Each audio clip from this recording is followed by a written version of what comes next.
இந்தியாவின் இரண்டாவது பெரிய பொதுத்துறை வங்கியான கனரா வங்கி பங்குகளை பிரிப்பு குறித்து ஆலோசித்து வருகிறது. இதுகுறித்து முக்கிய முடிவு எடுப்பதற்காக கனரா வங்கியின் இயக்குனர் குழு கூட்டம் வரும் 26ஆம் தேதி நடைபெறவுள்ளது. இதையடுத்து இந்த பங்கு மிகுந்த கவனம் பெற தொடங்கியுள்ளது. 7 வருடங்களுக்குப் பிறகு கனரா வங்கி பங்கு பிரிப்பு நடவடிக்கையில் ஈடுபடுவது குறித்து முக்கிய முடிவெடுக்க உள்ளது.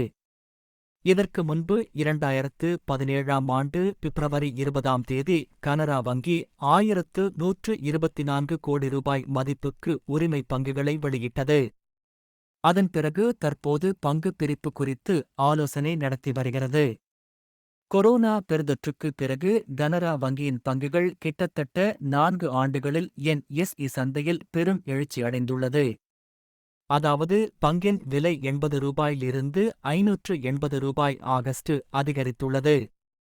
அதாவது அதன் பங்குதாரர்களுக்கு 625% வருவாயை அளித்துள்ளது.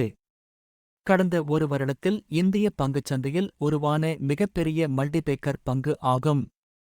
கடந்த வருடத்தில் கனரா வங்கியின் பங்கு விலை 270 ரூபாய் என்ற நிலையிலிருந்து 580 ரூபாய் ஆகஸ்ட் உயர்ந்துள்ளது.